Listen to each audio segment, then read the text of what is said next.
नमस्ते छात्रों। गद्य पाठ क्रमांक 13 विशेष अध्ययन हेतु कनुप्रिया।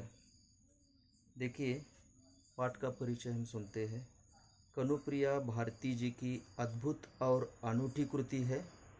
यह कनु यानी कृष्ण की प्रिया अर्थात राधा के मन में कृष्ण और महाभारत के पात्रों को लेकर चलने वाला काव्य है। यहाँ राधा के मन में उठने वाले विभिन्न प्रश्नों व उनकी मनस्थिति का बहुत ही सुंदर वर्णन किया है।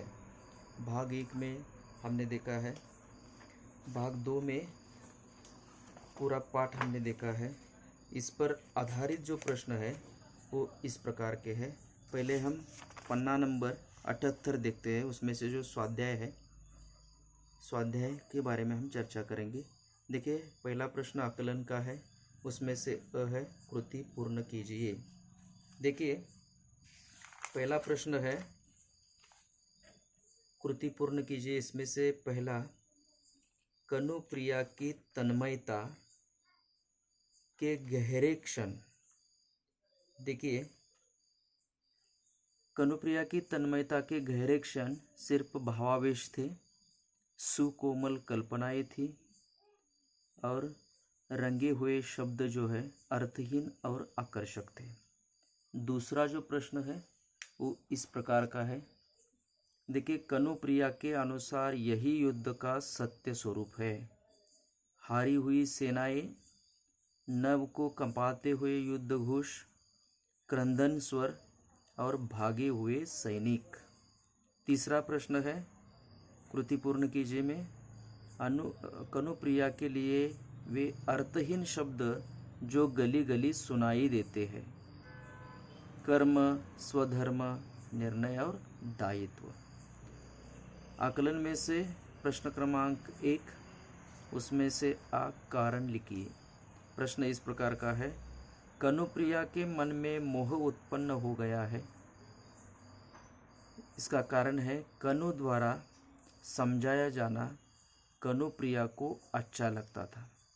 दूसरा प्रश्न है, आम की डाल सदा सदा के लिए काट दी जाएगी। यानी कृष्ण के सेनापतियों के वायु वेगगामी रथों की गगनचुंबी ध्वजाएं आम की डाल में अटकती थी, इसीलिए सदा सदा के लिए काट दी जाएगी।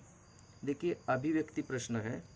वो प्रश्न इस प्रकार का है कि व्यक्ति को कर्म प्रदान होना चाहिए। देखिए, इस संसार में कर्म से बढ़कर और कुछ भी नहीं है। कर्म करने वाले के लिए इस संसार में कुछ भी असंभव नहीं है, और जो कर्म नहीं करता है उसके लिए कुछ भी संभव नहीं है। गीता में भी भगवान श्री कृष्ण ने अर्जुन को कर्म करने का संदेश दिया था। कुछ लोगों का मानना है कि जो भाग्य में लिखा होता है वही होता है। ऐसे लोग भाग्य और भगवान के सहारे अपना जीवन बिता देते हैं। अक्सर देखा गया है कि ऐसे लोगों का जीवन दुख और कठिनाइयों से भर जाता है। इसके विपरीत जो व्यक्ति कर्म में विश्वास रखता है वह कभी असफल और दुखी नहीं हो सकता है। इसी कारण ऐसा कहा जाता है कि इंसान को कर्म प्रदान होना चाहिए, यानी कर्म करने से ही सफलता प्राप्त हो सकती है। अगला प्रश्न है, वृक्ष की उपयोगिता इस विषय पर अपने विचार लिखिए। देखिए, सभी जीव जंतु व पेड़ पौधे इस प्रकृति का हिस्सा है। प्रकृति ने हमें जीवन दिया है और इसमें सबसे बड़ी भूमिका वृक्षों की है। वृक्ष हमारे पर्यावरण को शुद्ध करते हैं, हमें सांस लेने के लिए प्राणवायु अर्थात ऑक्सीजन प्रदान करते हैं। पेड़ों से ही हमें लकड़ी, फूल, फल, औषधि आदि उपयोगी वस्तुएं मिलती है। पेड़ ऋतु चक्र को नियमित रखते हैं। धरती में पानी का स्तर बनाए रखने व जमीन का क्षरण रोकने में भी पेड़ों का बहुत बड़ा योगदान है। पेड़ मानव के साथ ही पशु पक्षी व जीव जंतुओं के लिए भी बहुत उपयोगी है। देखिए पाठ पर आधारित जो लघु उत्तरी प्रश्न है वो इस प्रकार के हैं। देखिए, कवि ने राधा के माध्यम से कवि ने राधा के माध्यम से आधुनिक मानव की व्यथा को शब्दबद्ध किया है। इस कथन को स्पष्ट कीजिए। देखिए, इसका उत्तर इस प्रकार है। कनुप्रिया आधुनिक मूल्यों का काव्य है। इसकी मूल संवेदना जो है वो आधुनिक धरातल पर उत्पन्न हुई है। यहाँ स्पष्ट किया गया है कि जो कुछ भी बाहर दिखाई दे रहा है या जो कुछ भी बाह्य जगत से संबंधित है वह व्यर्थ है।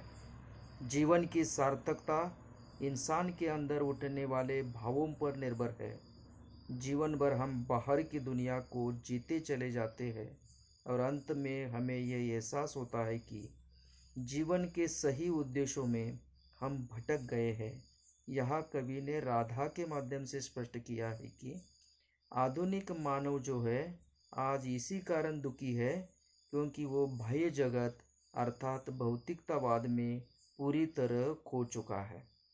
वह आंतरिक सुख का महत्व और लाभ नहीं समझ पा रहा है।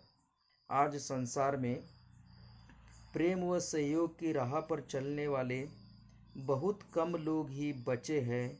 इसका परिणाम यह हो रहा है कि सारी मानव जाति परेशान है। इस तरह कवि ने राधा के माध्यम से आधुनिक मानव की व्यथा को स्पष्ट किया है। अगला प्रश्न जो है वो इस प्रकार का है। देखिए, राधा की दृष्टि से जीवन की सार्थकता बताइए। देखिए, जीवन में राधा की दृष्टि से देखिए, जीवन में प्रेम से अधिक कुछ भी महत्वपूर्ण नहीं है। प्रेम ही जीवन का आधार है। प्रेम व तन्मयता से ही जीवन को सार्थक बनाया जा सकता है।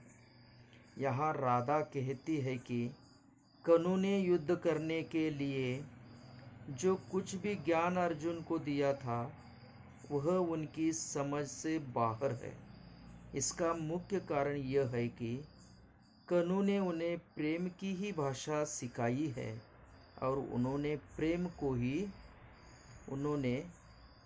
को ही अपना जीवन बनाया है। यह राधा प्रेम व तन्मयता के साथ अपना जीवन जी रही है।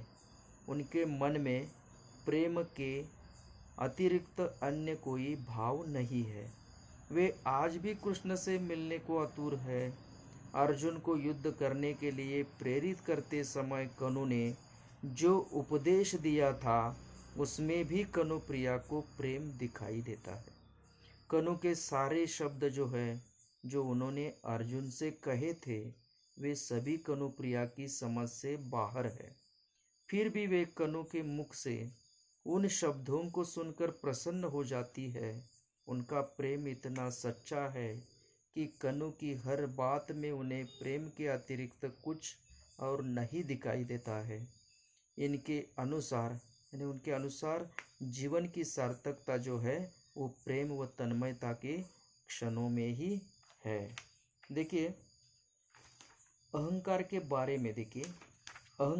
बारे में अपने विचार लिखिए। ऐसा प्रश्न आ सकता है। इसका उत्तर इस प्रकार का है। देखिए, अहंकार मनुष्य का बहुत बड़ा अवगुण है। यह बुद्धि को खराब कर देता है और अहंकारी मनुष्य अपने सामने दूसरों को छोटा समझाता है। अहंकार के कारण वैचारिक क्षमता भी बहुत बुरी तरह प्रभावित होती है। ऐसे में व्यक्ति सच्चाई को भी कभी स्वीकार नहीं कर सकता है। सही गलत का फैसला करना भी उसके लिए मुश्किल हो जाता है। वह जो भी करता है उसे वही सही लगता है। इसी भ्रम में वह अक्सर गलत फैसले ले लेता है जिसका कभी कभी बहुत बुरा फल उसे मिलता है। इस अहंकार के कारण वह अंततः स्वयं का ही दुश्मन बन जाता है। अतः मनुष्य को अहंकारी नहीं बल्कि विनम्र बनना चाहिए। देखिए, अगला प्रश्न देखिए, कनुप्रिया काव्य का रसास्वादन कीजिए।